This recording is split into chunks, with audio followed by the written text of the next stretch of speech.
The announcement echoed through Terminal C for the third time. Final boarding call for Flight 447 to Barcelona, Gate 23. I sat there clutching my boarding pass, watching the last passengers disappear down the jetway while my phone remained silent. No missed calls, no frantic texts, no family rushing through the airport looking for me. Just the hollow echo of my own breathing and the devastating realization that they had actually left without me. Before we jump back in, tell us where you're tuning in from, and if this story touches you, make sure you're subscribed, because tomorrow I've saved something extra special for you. My name is Wanda Phillips, and at 68 years old, I had just learned the most expensive lesson of my life about the difference between being loved and being useful. The family vacation I had planned and paid for, the reunion I had orchestrated to bring everyone together, had become the moment I discovered I was nothing more than an ATM with a pulse to the people I treasured most. But here's what they didn't know as they settled into their first-class seats somewhere above the Atlantic Ocean, probably toasting with champagne I had purchased. I wasn't just some forgotten old woman with hurt feelings. I was Wanda Phillips, founder and majority shareholder of Phillips Innovations, sitting on a $200 million empire that I had built from nothing. And in that airport terminal, abandoned and invisible, I made a decision that would change everything. The morning had started like a dream. I woke up in my penthouse overlooking the Chicago skyline, watching the sunrise paint the lake in shades of gold and amber. Today was supposed to be the culmination of months of planning, the beginning of a 2-week family vacation to Spain that I had been imagining for over a year. Not just any vacation, but a celebration of my retirement and a chance to finally spend uninterrupted time with the people who mattered most.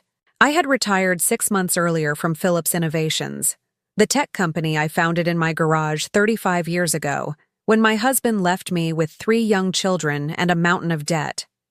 What started as a desperate attempt to create income had evolved into a software empire specializing in healthcare management systems. Hospitals across the country relied on our platforms, and the company now employed over 2,000 people. But success, I had learned, could be a lonely companion when the people you wanted to share it with saw you only as a resource to be tapped. My daughter Sarah, now 42 and a marketing executive in Denver, had been the one to suggest the Spain trip. "Mom, you've worked your entire life," she said during one of our monthly phone calls that always seemed to revolve around her latest financial crisis or career drama. "You deserve to see the world, and we should all be together to celebrate what you've accomplished." Her words had filled me with such joy that I immediately began researching destinations, booking flights, and planning an itinerary that would create memories to last a lifetime. My son Marcus, 39 and a struggling artist in Portland, had been enthusiastic about the idea, especially when I mentioned covering all expenses. "That's incredible, Mom. I've always wanted to see Barcelona, and the kids have never been to Europe." His twins, Emma and Jake, were 16 and had reached that age where family time competed with social media and teenage independence, but even they seemed excited about the prospect of international travel. My youngest, David, 36, and working in finance in New York, had been harder to pin down. "Spain sounds great, Mom, but I'll need to see if I can get the time off. You know how demanding my schedule is." I did know. David worked 70-hour weeks at an investment firm, chasing bonuses and promotions with the same relentless drive I had once possessed. But when I offered to arrange everything and handle all the logistics, he agreed to join us. The planning consumed me in the most wonderful way. I spent hours researching hotels, restaurants, and cultural sites. I booked a luxury villa in Barcelona with enough space for all 9 of us. Myself, my 3 children, Marcus's wife Jennifer, and the 4 grandchildren ranging in age from 8 to 16. I arranged private tours of the Sagrada Familia and the Picasso Museum, made reservations at Michelin-starred restaurants, and even hired a private chef for several evenings at the villa. The flights alone cost $37,000. I had purchased first-class seats for everyone because I wanted this trip to feel special from the moment we stepped onto the plane. I bought travel insurance, arranged for ground transportation, and even opened a separate checking account specifically for vacation expenses, depositing $50,000 to ensure we could enjoy ourselves without worrying about money. In the weeks leading up to departure, I felt more energetic and purposeful than I had in years. I shopped for gifts to surprise the grandchildren during the trip, researched Spanish phrases so I could communicate with locals, and even bought a new wardrobe because I wanted to look my best in the family photos we would take. This wasn't just a vacation. It was my chance to be the grandmother and mother I had always wanted to be, free from the demands of running a company and finally able to focus entirely on my family. The night before our departure, I barely slept. I double-checked our itinerary, confirmed all the reservations, and packed carefully, including special gifts for each family member that I planned to give them during our first dinner in Barcelona. I had even written individual letters to my children, expressing how proud I was of them and how much this time together meant to me. Those letters, sealed and tucked into my carry-on bag, would remain unread. I arrived at O'Hare International Airport 3 hours early, something that had become habit during my business travels. I preferred having extra time to navigate security, grab coffee, and settle into the gate area without stress. Our flight was scheduled to depart at 3:20 p.m., and I was checking in at the counter by noon, my excitement barely contained as I handed over my passport and received my boarding passes. The first sign something was wrong came when I texted the family group chat that I had created specifically for coordinating our trip details. "I'm checked in and at the gate," I wrote, followed by airplane and heart emojis that I had learned to use because the grandchildren had taught me it made my messages more fun. "Can't wait to see everyone." An hour passed with no responses. I assumed they were busy with last-minute packing or dealing with traffic. Sarah was flying in from Denver and Marcus's family was coming from Portland, so I knew they had tight connections to make. David lived closest, just a short ride from Manhattan, but he was always running behind schedule. By 2 p.m., with the gate area filling up with our fellow passengers, I started calling each of them individually. Sarah's phone went straight to voicemail. Marcus answered but sounded rushed and distracted. "Hey, Mom. Yeah, we're on our way. Running a little behind, but we'll make it." The call ended abruptly, and I attributed his tone to travel stress. David didn't answer at all, which wasn't unusual given his unpredictable work demands. I sent another text to the group chat. "Boarding starts in 45 minutes. See you soon." Again, no responses, but I told myself they were probably going through security or dealing with the chaos of traveling with children. The boarding announcement for first-class passengers came at 2:45 p.m. I gathered my carry-on bag and stood, near the gate, scanning the crowd for familiar faces. Families with small children were boarding, followed by business travelers checking their phones and organizing documents. I kept expecting to see Marcus shepherding his twins through the crowd, or Sarah hurrying toward the gate with her characteristic confident stride. When my boarding group was called, I approached the gate agent with my phone in hand, still hoping to see a text explaining their delay. "Excuse me," I said to the young woman scanning boarding passes. "I'm traveling with family members who don't seem to be here yet. Is there any way to check if they've checked in for the flight?" She looked at my ticket and typed something into her computer. Preparing and narrating this story took us a lot of time, so if you are enjoying it, subscribe to our channel. It means a lot to us. Now back to the story. I can see that there are several other passengers on this reservation, but I'm not able to provide specific information about their check-in status. If they have tickets for this flight, they'll need to be here before we close the door. I boarded the plane with a knot forming in my stomach, taking my seat in 3A and immediately pulling out my phone to try calling again. The flight attendant asked me to put my device in airplane mode, but I gestured toward the empty seats that should have been occupied by my family. "I'm waiting for my family. They should be on this flight." She smiled sympathetically, but explained that they needed to prepare for departure. If they're not here by the time we close the cabin door, they won't be able to board this flight. But there are other flights to Barcelona later today and tomorrow. The cabin door closed at 3:15 p.m.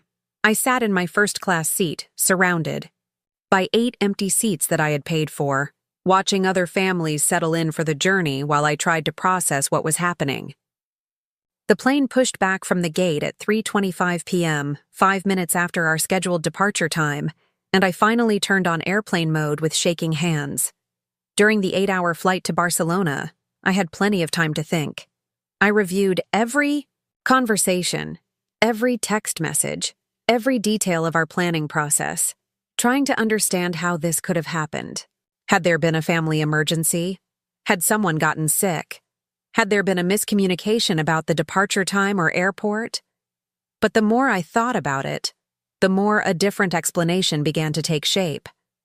This wasn't an accident or a miscommunication. This was a choice. They had decided, individually or collectively, that this trip wasn't worth their time, that I wasn't worth their time, and they had simply not shown up. The fact that none of them had called or texted to explain or apologize made their message crystal clear. I landed in Barcelona alone, collected my single suitcase from baggage claim, and took a taxi to the villa I had rented for 9 people. The property was everything I had hoped it would be. A stunning 3-story house with a pool, terraced gardens, and views of the Mediterranean. It was designed for a family celebration, with multiple bedrooms, a gourmet kitchen, and outdoor spaces perfect for gathering and making memories. Instead, I walked through the empty rooms like a ghost, my footsteps echoing off the tile floors. The silence was deafening. I had brought gifts for everyone, planned activities for every day, and imagined conversations and laughter filling these beautiful spaces. Instead, I was alone with my thoughts, and the dawning realization that I had been fooling myself about the nature of my relationships with my own children. That first night in Barcelona, I sat on the terrace with a glass of Spanish wine I had planned to share with Sarah, looking out at the city lights and trying to decide what to do next. I could fly home immediately and pretend this had never happened. I could stay and try to enjoy a solo vacation, though every sight and experience would be colored by the absence of the people I had wanted to share them with. Or I could use this time alone to think clearly about my life, my relationships, and what I wanted my future to look like. As I sat there in the warm Mediterranean air, listening to the distant sounds of families enjoying evening meals in nearby restaurants, I began to understand that this moment was not an ending, but a beginning. Not the end of a family vacation, but the start of a very different kind of journey. The next morning, I woke up in the master bedroom of a villa designed for celebrations and realized I had received a gift after all, though not the one I had expected. I had been given clarity. For years, I had been so focused on providing for my family, supporting their dreams, and maintaining relationships that I had failed to notice how one-sided those relationships had become. Sarah called me every month, but only when she needed career advice, financial help, or emotional support during her various romantic dramas.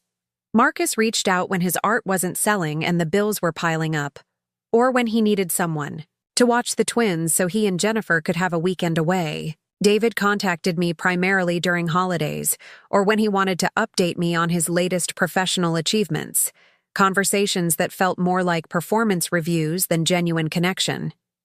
When was the last time any of them had asked how I was feeling? When had they last shown interest in my life beyond my ability to solve their problems or finance their dreams? When had they last made time for me that didn't revolve around what I could provide for them? The answer was painful but clear. Never. Or at least, not in years. Somewhere along the way, I had become not their mother, but their benefactor. Not a person they loved, but a resource they managed. And the Barcelona trip, which I had seen as an opportunity to reconnect and create new memories, had been their chance to enjoy a luxury vacation at my expense. Nothing more. I spent 3 days alone in that villa, thinking and processing and gradually feeling something shift inside me. It wasn't anger exactly, though there was certainly hurt. It was more like clarity, like finally seeing a picture that had been out of focus for years. I had spent decades building a company, accumulating wealth and creating security not just for myself but for my family. But in the process, I had taught them to see me as an ATM rather than a person. On my 4th day in Barcelona, I received a text from Sarah. "Hey, Mom, hope you're having a good trip. The kids came down with something last minute and we couldn't make it. We'll definitely plan something else soon." The casual tone, the lack of apology, the assumption that I would simply accept this explanation without question, confirmed everything I had been thinking. I didn't respond immediately. Instead, I walked through the Sagrada Familia alone, hired a private guide to show me the Picasso Museum, and ate dinner at a Michelin-starred restaurant where the waiter, noticing I was dining solo, went out of his way to make conversation and ensure I felt welcome. Strangers in a foreign country were treating me with more consideration than my own family. That evening, I made a decision that would change everything. I pulled out my laptop and began researching estate planning attorneys in Chicago. Not because I was planning to die anytime soon, but because I was planning to live differently. For 35 years, I had built a fortune with the assumption that it would benefit my children and grandchildren. Now I needed to reconsider whether they had earned that assumption. My phone buzzed with a text from Marcus. "Mom, sorry we missed the trip. The twins had school stuff come up and Jennifer wasn't feeling well. Maybe next year?" Again, the casual tone, the weak excuses, the complete lack of acknowledgement that they had left me to travel alone to a foreign country. I set the phone aside and continued typing, researching not just estate planning but charitable foundations, educational scholarships, and nonprofit organizations that aligned with my values. If my family saw me only as a source of financial support, perhaps it was time to redirect that support toward people who would appreciate it and use it to make a positive difference in the world. The last text came from David 3 days before I was scheduled to return to Chicago. "Hope Barcelona was relaxing, Mom. Crazy busy here at work, but thinking of you." No apology, no explanation, just a casual acknowledgement that completely glossed over the fact that he had abandoned me at the airport. I realized then that they had planned this. Maybe not explicitly, maybe not with malicious intent, but they had collectively decided that a free vacation wasn't worth spending 2 weeks with their mother. They had probably assumed I would cancel the trip rather than go alone, or that I would simply absorb the financial loss and plan something else another time. What they didn't realize was that I had spent 40 years learning how to turn disappointment into opportunity, failure into success, and betrayal into motivation. The little girl who had been abandoned by her husband and left to raise 3 children alone had grown into a woman who knew how to survive, adapt, and thrive. They had forgotten who they were dealing with. On my last day in Barcelona, I sat in a cafe in the Gothic Quarter, drinking coffee and watching families navigate the narrow streets together. Parents held hands with small children, teenagers walked alongside grandparents, and multiple generations moved through the ancient city as units, as teams, as people who belonged to each other. I envied them, but I also felt something I hadn't expected: relief. Relief that I no longer had to pretend that my relationships with my children were healthier than they actually were. Relief that I no longer had to make excuses for their behavior or convince myself that their neglect was just busy schedules or different communication styles. For the first time in years, I was free to be honest about who my children had become and what our relationships actually looked like.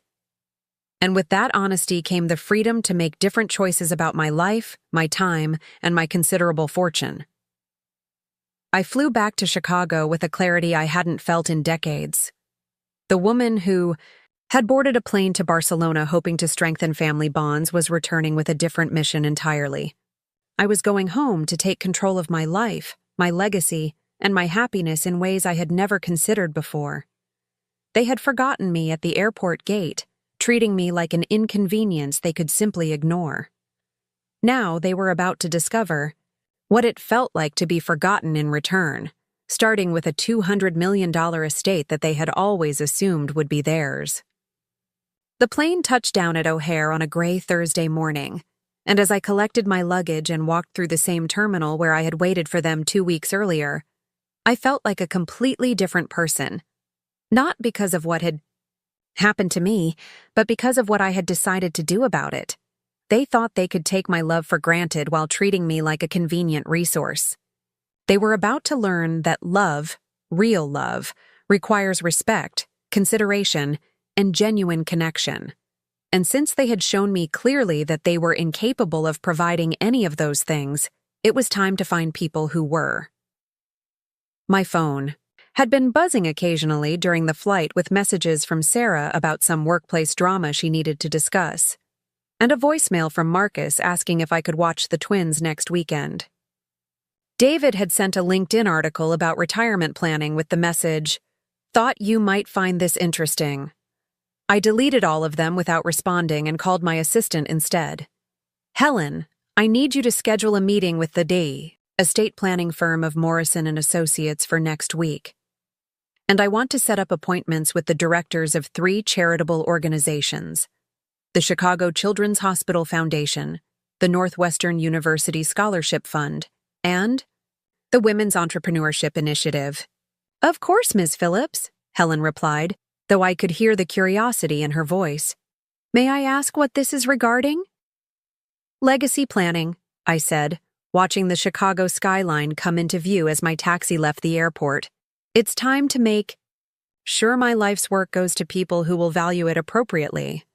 As we drove through the city, I had called home for 68 years, past the neighborhoods where I had raised my children and the downtown area where I had built my empire. I felt something I hadn't experienced in years: excitement about the future. Not excitement about providing for others or meeting their expectations, but excitement about what I could accomplish when I finally put myself first. The Barcelona trip had been a failure in every way I had originally imagined, but it had been a success in ways I never could have planned.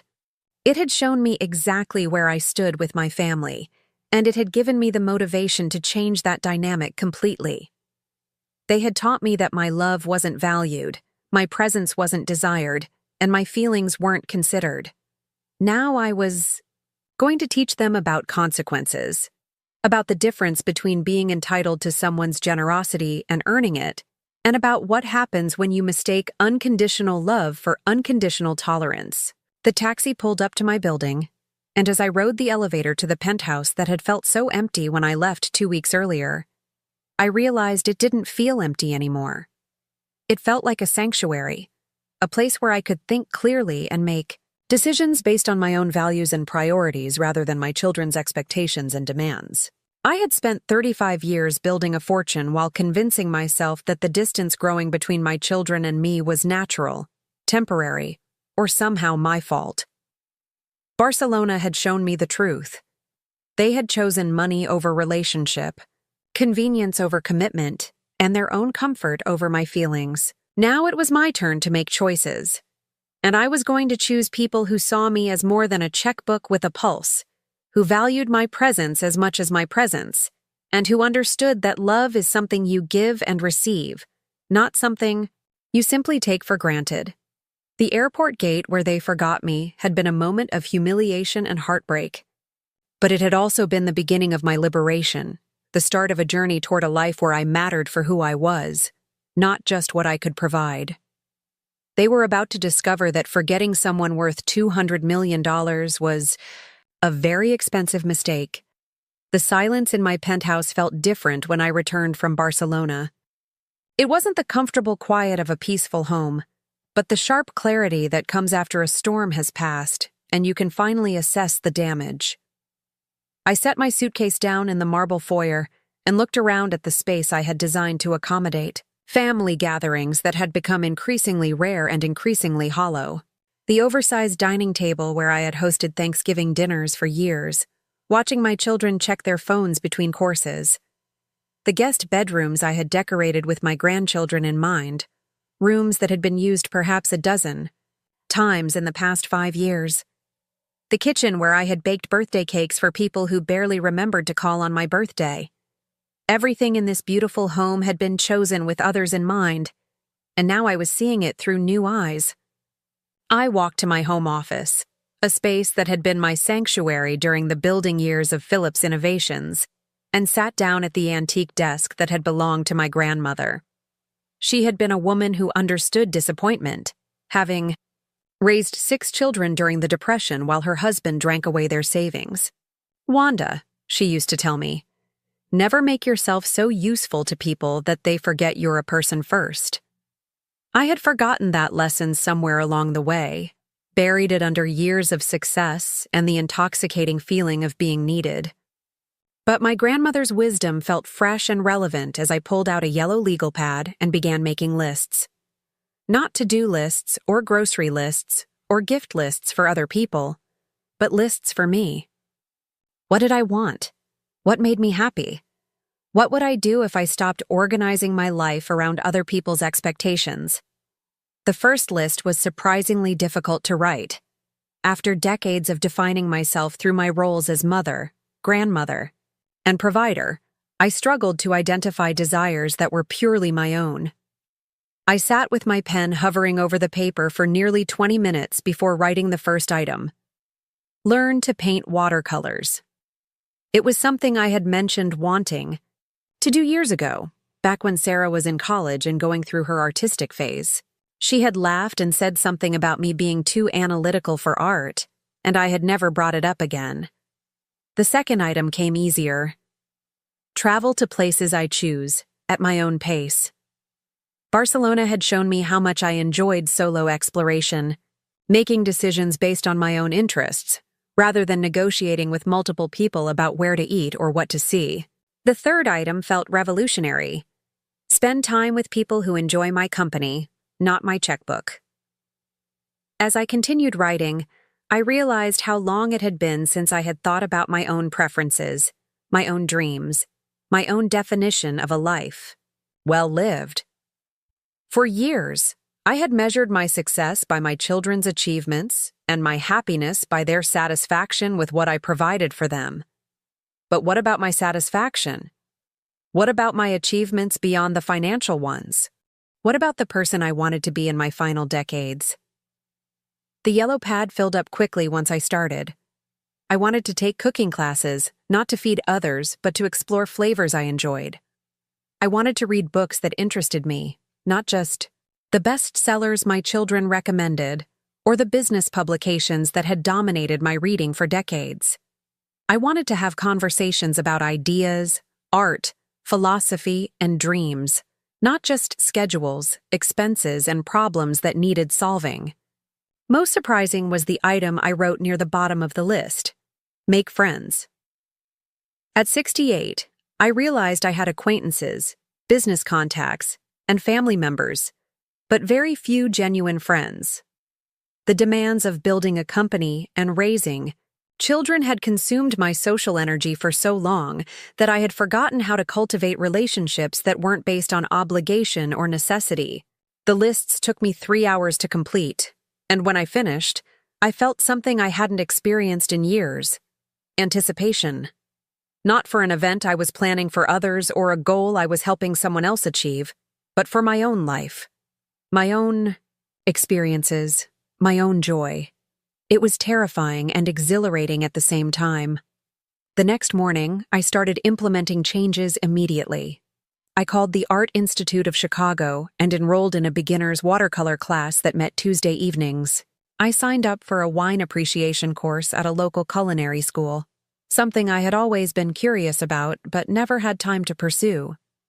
I made an appointment with a personal trainer, not to look better for others, but to feel stronger and more confident in my own body. Then I did something that felt like stepping off a cliff. I changed my phone number. Not my business number, which Helen managed anyway, but my personal cell phone that my children used to reach me whenever they needed something. I kept the old number active, but forwarded it to voicemail, and I gave myself permission to respond to those messages on my own timeline, rather than dropping everything to address their latest crisis or request. The new number went to a select few people: Helen, my doctor, my accountant, and my neighbor, Mrs. Chen, an elderly woman who had become friendly over the years and who was one of the few people who seemed to enjoy my company without wanting anything from me. Everyone else would have to earn access to my immediate attention. The first test came within 48 hours. Sarah called the old number 3 times, leaving increasingly frustrated voicemails about needing to talk through a situation with her boss. In the past, I would have called her back immediately, listened to 30 minutes of workplace drama, and offered advice she probably wouldn't take. Instead, I listened to the messages and waited 6 hours before calling her back. "Mom, where have you been? I've been trying to reach you all day," she said when she finally answered. "I've been busy," I replied calmly. "What's going on?" "I needed to talk to you about this thing with my boss. She's being completely unreasonable about this project timeline, and I need someone to help me think through how to handle it." I paused, noticing how she had jumped straight into her problem without asking about my trip, my health, or my life. "Sarah, before we talk about your work situation, I'd like to know why you didn't make it to Barcelona." There was silence on the other end of the line. Then, "Oh, Mom, I'm so sorry about that. The kids came down with something at the last minute, and Marcus said his family couldn't make it either, so we figured it would be better to reschedule when everyone could go." "You figured," I repeated slowly. "All of you figured this out together and decided not to tell me before I flew to Spain alone?" "Well, we thought. We assumed you would want to cancel if we couldn't make it. We didn't want you to feel obligated to go by yourself." The casual way she said it, the assumption that my desires were secondary to their convenience, confirmed everything I had realized in Barcelona. "I see, and it didn't occur to any of you to have this conversation with me before I boarded the plane?" "Mom, you're making this sound worse than it is. We can plan another trip whenever you want. You know we love spending time with you." "But did they?" The evidence suggested otherwise. "Sarah, when was the last time you called me just to see how I was doing? Not because you needed advice or help with something, but just to talk?" Another silence. We talk all the time, Mom. We talk when you need something. There's a difference." I could hear her getting defensive. "Look, I'm sorry about the trip, but I really need to focus on this work situation right now. Can we discuss the vacation thing later?" "Of course," I said. "Handle your work situation. We'll talk later." I hung up feeling sad, but also oddly empowered. For the first time in years, I had stated my feelings directly instead of swallowing them to keep the peace. I had asked for accountability instead of accepting weak excuses. I had prioritized my own emotional needs rather than immediately pivoting to solve her problems. The conversation with Marcus went similarly when he called 2 days later. He needed someone to watch the twins for a long weekend so he and Jennifer could attend a gallery opening in Seattle. In the past, I would have immediately said yes, cleared my schedule, and probably sent them spending money for their trip. "I'm not available that weekend," I told him. "Oh, do you have plans? We could do it the weekend after if that works better." "Marcus, I'm not available for babysitting anymore." "What do you mean?" I'm making different choices about how I spend my time. If you need childcare, you'll need to make other arrangements." He was quiet for a moment. "Is this about the Barcelona thing?" "Mom, I explained about Jennifer not feeling well and the twins having school commitments. This isn't about Barcelona specifically. This is about me realizing that I've been so focused on being useful to all of you that I forgot to live my own life." "But you love spending time with Emma and Jake. You've always said they're the light of your life." "I do love them, and they are precious to me. But being someone's grandmother doesn't mean being their unpaid babysitter whenever it's convenient for their parents. The hurt in his voice was obvious. I don't understand what's gotten into you, Mom. You've always been there for us. I have been there for you. Consistently, reliably, financially, and emotionally. But it occurs to me that none of you have been there for me in quite the same way. He tried to argue, to list examples of their thoughtfulness, but the examples were thin and mostly involved things they had done years ago. Eventually, he said he needed to go figure out alternative childcare arrangements, and the call ended, with both of us feeling unsettled. David's reaction was the most telling when he called the following week. He had gotten a promotion at work and wanted to take me to dinner to celebrate. I agreed, curious to see whether this represented genuine desire to spend time with me or simply another performance of filial duty. We met at an expensive steakhouse downtown, the kind of place where he could be seen by colleagues and where the bill would demonstrate his success. He talked enthusiastically about his new role, the increased salary, and the corner office he would be moving into.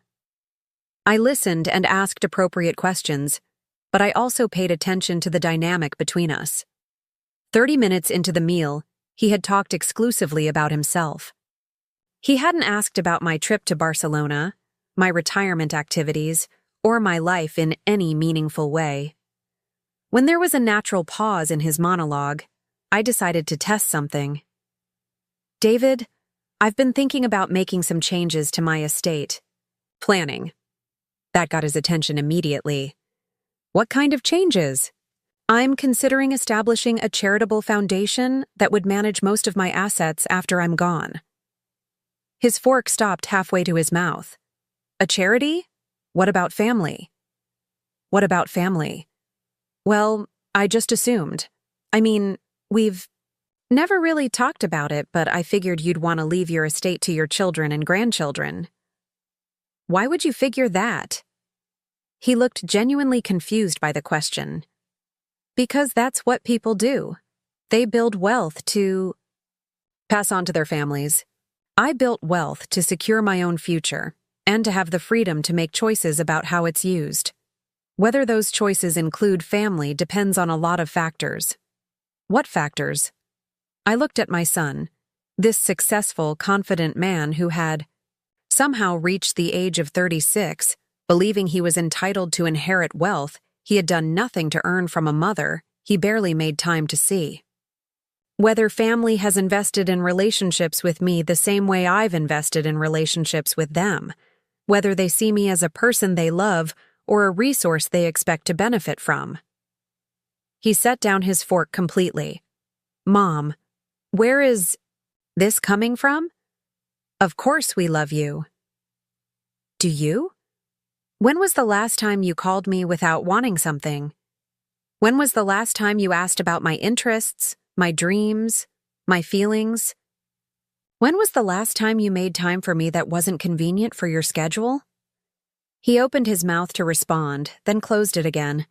I could see him mentally reviewing our interactions, and the expression on his face suggested he wasn't, finding much evidence to contradict my observations. I've been busy building my career, he said finally. I thought you understood that. I thought you were proud of my success. I am proud of your success. But success doesn't excuse neglecting relationships with people who love you. I haven't neglected you. David, you didn't show up for a family vacation I planned and paid for. You didn't call to explain or apologize. You sent a text 3 days later saying you hoped I had a relaxing time. If that's not neglect, what would you call it? He shifted in his seat, clearly uncomfortable. We should have handled that better. But you have to understand, the timing was just really difficult with work.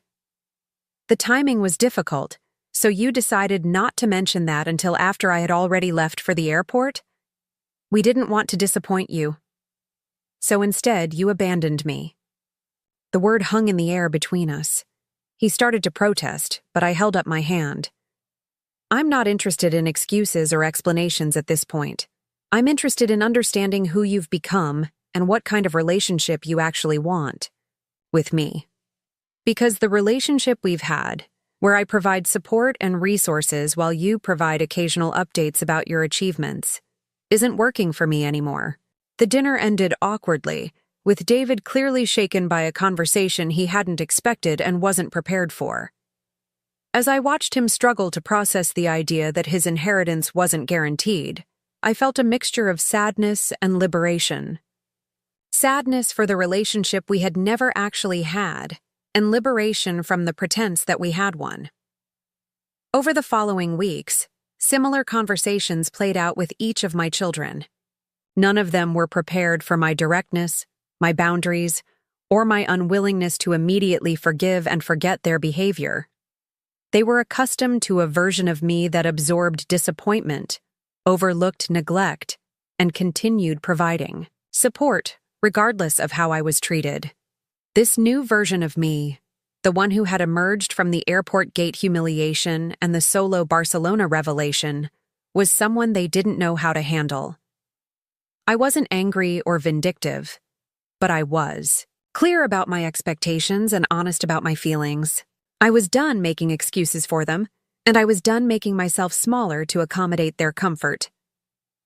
The watercolor class became my Tuesday evening sanctuary.